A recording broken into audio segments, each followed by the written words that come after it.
from the Daily Mail. Brian Thompson manhunt live. Cops find a key item in Central Park in search of the UnitedHealthcare CEO's killer. So apparently, I've been hearing that they found the backpack. They say they've also obtained a DNA swab from a water bottle possibly dropped by the killer who has not yet been identified. They say that at the time of the killing, Thompson and his estranged wife Paulette had been living in separate homes. So this is crazy. Investigators have found a backpack in Central Park they believe may be linked to UnitedHealthcare CEO killer. An NYPD spokesperson told CNN. So here's what I think. Look, we're obviously tracking the details.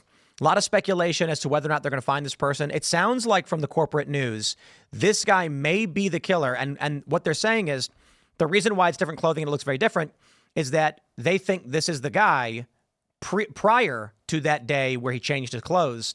And I don't know what the rumor was. Something like he may have been flirting, so he pulled his mask down or something like this. Yeah. Is that what you heard? That's what I heard. Yeah. He was flirting, so he took the mask off. So the jacket is different? It's busted because of the thirst. The thirst.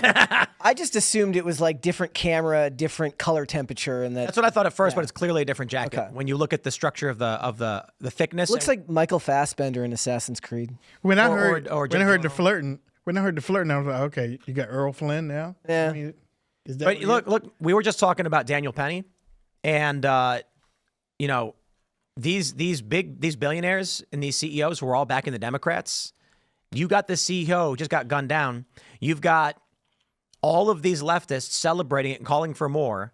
And I'm like, is that the world they wanted to live in? Because now they're living in it. And the rest of us just left the cities. I mean, this might be the best example of it actually directly affecting them specifically. But if the idea here is that they're going to back a candidate, say, who's going to be pro-abortion, where now what they have to do for a lot of times is like, look, we will pay for you to go get an abortion in another city rather than have you take maternity leave. They're going to operate in the best interest of the company until it starts affecting them directly, which is exactly what the leftists on Twitter are so excited about right now, which is why they're rejoicing about it. It's disgusting. You know what?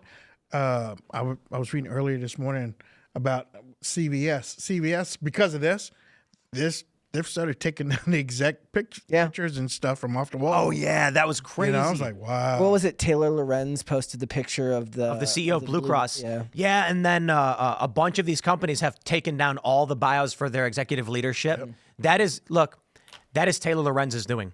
She engaged in veiled terrorism, and they all responded. And she doubled down on it. Yeah, Blue Cross reversed a policy, and then all these big companies are now taking their photos and bios down from websites and deleting the pages. Yep. This is crazy. So here's what I think y'all need to consider. Do you think that these CEOs, these executives, saw the news and went, "Oh, geez," and then called and said, "Take those pages down"? Or do you think these CEOs who contract some of the biggest security firms in the world got on the phone and said, "What is this about? What do you think?" And the security firm said, "This is a targeted political hit." So I'll just say this. Having security, my understanding of this is we don't make moves without consulting security because that's why we pay them. Mm-hmm. So, we've PO boxes and things like this. When they come to us and they tell us, like, hey, here's the assessment, here's what we consider, we do it. So, for instance, when we were getting swatted in bomb threats, often the show would go on and we'd be like, "Oh, we were swatted earlier, but you didn't see it because security takes care of these things." But there was that one day where we evacuated the building for 3 hours. Mm-hmm. My point is, their security companies believe there is a strong enough possibility that this is a politically motivated assassination. That's why they took action. And wouldn't reversing policy and acquiescing actually make it worse? Well, I don't know. I can't make an assessment on make it worse or not. But I don't think they make any move without consulting lawyers and security. Right. And so they probably go to their security company and say, what is the chance that this is targeting CEOs of healthcare companies, or is it anything else? The fact that they actually paid the money to remove this information, because not like it's the most expensive thing in the world, right? But the bigger the company, the more expensive it's going to be. They probably had to call a dev team and say, "We need this taken down, get it done," and then it doesn't cost that much for a company this big. But it certainly means that they put in effort. They must believe there's a reasonable possibility this was politically motivated. I wonder if the security companies actually were like, hey, like reached out and said, "Look, we're in charge of your security. You need to take these down now." It could be this too. That it might be exactly that. Not that they know anything, but that they said, they may have called and said, if you publish your photo and your name, we can't protect you. And so the company then just reacted and did it. Well, you know what? All of the pamphlets and all of the books that have the CEO pictures in those, you're going, Yeah. You're going to pull those too? But the idea is like, first line of like the easiest thing first, right? So somebody will take more effort to go and find a pamphlet and then get information on that person. Just because a door lock can be can be passed really easily doesn't mean you don't lock your door. Websites next.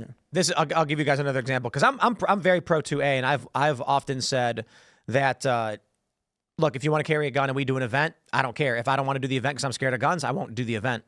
And then we can't get insurance or security. Yeah. So it's not even an issue of what I want and what I believe in. We get told by different security companies, you want to allow weapons in the event? Okay, we can't protect you. And they were like, you can pay us, but we tell you straight up, there's no security at your event. And we're like, okay. And they're like, so do you want security or not? And then the other issue is insurance. You want people to open carry or concealed carry at your event? Insurance says, sorry, not interested. Can't get insurance, can't do the event. Is the same thing hold true? Is that why among other things, why federal buildings have the same? No, federal buildings are they've made that law. Yeah. But I'm saying like at banks and stuff, or any regular business that says, it depends on the bank. I mean, most banks have like a gun with a circle and a line through it, being like weapons are not permitted in the premises. Unless you're a criminal, then you bring it anyways. Because those don't do anything. In New Hampshire, there's like none of the private business. Like a private business, is that not just because federally it's looked upon? What? Is it like that with private businesses because they're not federally bound to have? What do you mean is like? Okay, so if you're at a CVS and you have like no guns allowed on the premises, right? Is that because of federal law? Is that just because of insurance? That is likely because of a policy that the store owner has. Okay. It's not going to be a federal thing because the government isn't going to say, oh, you can't bring this into a privately owned business. Okay. So what I want to know is, where is he? Right. Where is he? They say he fled the state. Back to Atlanta. Atlanta. I thought they said that he got America, off. Man. Yeah. Jeez. Well, that's what they're saying. What, he bought a bus ticket from Atlanta to New York with a fake ID? Oh, is that what the situation was? Oh. Okay, dude. If this dude actually was flirting with some chick and pulled his mask down, and that's how he gets caught, that is the most movie part of the whole plot. It is, right? As much as like whether we're talking about the dude clearing his, clearing the rounds individually, whether we're talking about the fact that he's cool and calm the entire time, doesn't react to the civilian on the side, whether we're talking about the fact that he absconds, moves, and changes clothes, and then gets caught because he turns around and pulls his mask down to flirt with someone. They've literally done episodes of TV shows where that happens, where like there's an episode of White Collar where like a guy, we were talking about it earlier, where a guy like steals a painting and then he gets caught on camera, like looks back at a girl and they catch his face in the camera. That's literally this. Like this whole thing is a movie plot. But you know what? In looking at that video, and we were talking about earlier, nobody says, well, not that many people talking about, there was a guy in the truck. There was a guy in the truck and he saw everything and just... Okay. Yeah, because he'll become Daniel Penny if he does anything about it. Well, I mean, police always say that cars are weapons. So. I mean, they can be, but I mean, I kind of feel like floor it, baby, floor it. The jury makeup in the Daniel Penny case. Look, guys, I want to say, that old Tim Civil War Pool is feeling pretty good and optimistic based on this massive sweep, and it is true. Republicans winning basically everything is indicative of a cultural shift in a positive direction, which will prevent this violent bifurcation. But you look at the Daniel Penny thing, and there is some optimism there, but there's a question. So one of the super chats was saying that it's like half men, half women, and one person wearing a double mask. So the ideological bent of these people, they don't care what's true. They're angry, emotional, dangerous ideologues. Yep. But the question then is, this is New York. Right. And so if this is only a couple of lunatics who are doing this, are we actually improving and winning back the culture? So we should be optimistic. Well, I mean, it's not New York. He didn't come from New York. No, I'm saying the jury in New York is comprised of these people. And it doesn't seem a deadlocked jury means they're not all woke, insane people. Well, is the idea Could be just one person. Yeah. Right. Well, my first thought was it went back to Rittenhouse, right? And Rittenhouse being acquitted seemed like a big cultural moment as well because everybody assumed that he was going to end up going to jail. Yeah, it was scary. Right? So is this the idea that does this set us back? If Rittenhouse was a step forward, or does it have more to do with the location? You know what's crazy? People need to think about this. Earlier today on the Culture War podcast, we had King Randall and Maj Touré on, and we were talking about like BLM and stuff like that. Mm-hmm. And Jacob Blake came up. Jacob Blake, you guys know who that was? This is the story where a guy goes to his ex-wife's house. He had a warrant for felony sexual assault. Mm-hmm. And he goes to this woman's house. I don't know if the reports were, it's been a while, that he was actively assaulting her at the time, or she was scared he was going to, so she called the police. The police try to subdue him. He ignores the cops, breaks free, walks to his car, reaches for a knife. They shoot him. He gets paralyzed.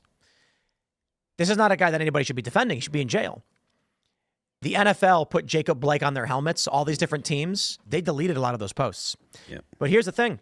That's why they were protests in Kenosha. At the time, it was all obvious to us. Jacob Blake thing happens, riots happen, Kyle Rittenhouse happens. But now people forget about the Jacob Blake the whole reason they were there. Mm-hmm. The whole reason they were there, and the fact that mainstream corporate America was supporting the rapist. I would assume that most people thinking back on it now probably assumed it had more to do with George Floyd. Yep. Like they've all just transposed the time. That's why I was saying it's important to remember that this whole thing with Kyle Rittenhouse wasn't just about a kid who was threatened and then tried to defend himself. It was a riot to defend and protect a rapist who tried drawing a knife on cops. And Kyle Rittenhouse was there to render aid when they threatened to kill him. The amount of evil that existed at the time, and I hope is being pushed aside. The amount of evil was unfathomable. Do you think a lot of this just has to do with the speed of which information moves and the way it's obfuscated from the people that are used in these situations? Meaning the most useful idiot is the one who goes out and starts protesting without really understanding what they're protesting for? The way that have seen it over the years is that the culture only needs a reason. Okay. They don't even need a reason. They just need a little spark. That's it. Because there are just some people out here that just want to just tear things up. Yeah. They don't care. That's where Antifa came from. That's where BLM came from.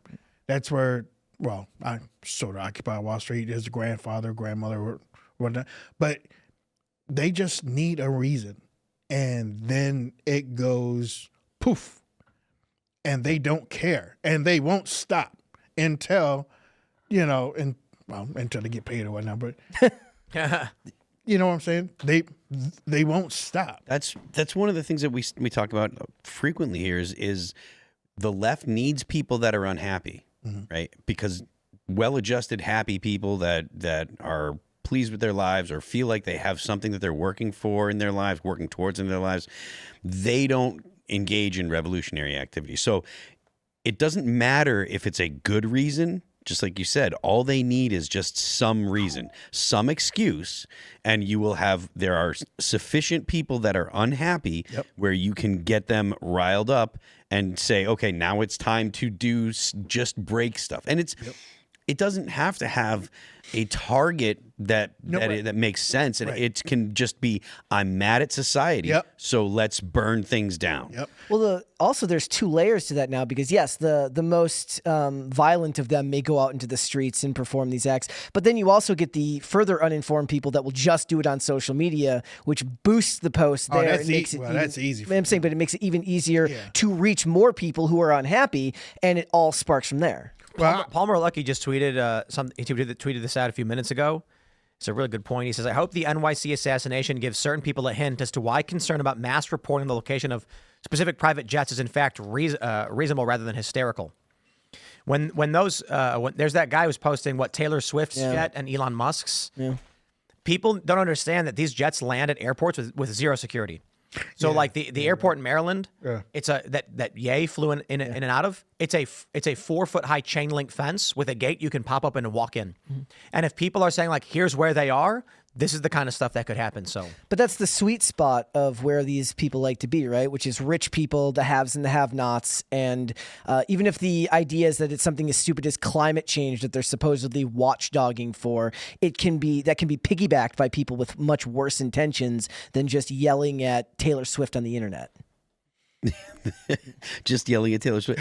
I mean, That's a lot of people. Yeah. there's a lot of people that get mad, especially when it's a simple understanding of, oh, it's billionaires, right? This amorphous idea, people that have a lot of money, or that they believe have a lot of money because they're quote unquote billionaires or whatever. The idea that makes them inherently, it makes it inherently acceptable to attack them and treat them as lesser. That's not new in history. That was the justification for killing all the kulaks in Ukraine in the Soviet Union, and that ended with millions of the people that killed the kulaks dying because the kulaks were the ones that knew how to farm. It's not that. Now, granted, I'm not making the argument that this particular CEO is like our society doesn't hinge on this one guy. Yeah. But the idea that someone that has a lot of money doesn't deserve it because they are inherently bad for it. Jeff Bezos, or the family that owns Walmart, those people provide thousands and thousands of jobs, and they make it easy for millions of people across the country to get food and to get the things they need for their daily life. But that doesn't make them the bad guy. Yeah, but I see, I would say it doesn't make them necessarily inherently immoral, but I think all that's bad. So aside from the obvious that Walmart destroys mom and pop shops, and that's been a big controversy for a long time. Yeah. I went to a small town, I think it was in Nebraska, I can't remember, it might have been Oklahoma, and they had a Walmart, and it was kind of wild. I was passing through, but people told me we used to have a bunch of small shops. Walmart came in, and now the only thing in town is Walmart. Everything's gone. You want to get your car fixed, you go to Walmart. You want to get booze, you go to Walmart. You want to buy guns, you go to Walmart. And so life should not be overly easy. There has to be a degree of challenge in your life to make people more resilient. And while we can certainly say like, yeah, but convenience is different, the problem is it does disrupt local communities. Yeah. And then the worst thing is there are stories where Walmart has opened a supercenter in an area. All the small business shut down. And then Walmart realizes a year later it's not profitable and decides to move locations, and now there's nothing. The economy's been decimated. And those businesses can't reopen. That's right, because you need like $50,000 for your inventory or whatever, and some of it might be generational stores. Thanks for checking out this clip from Timcast IRL. Make sure to watch the show live Monday through Friday at 8 p.m. Subscribe to this channel, and we will see you all there.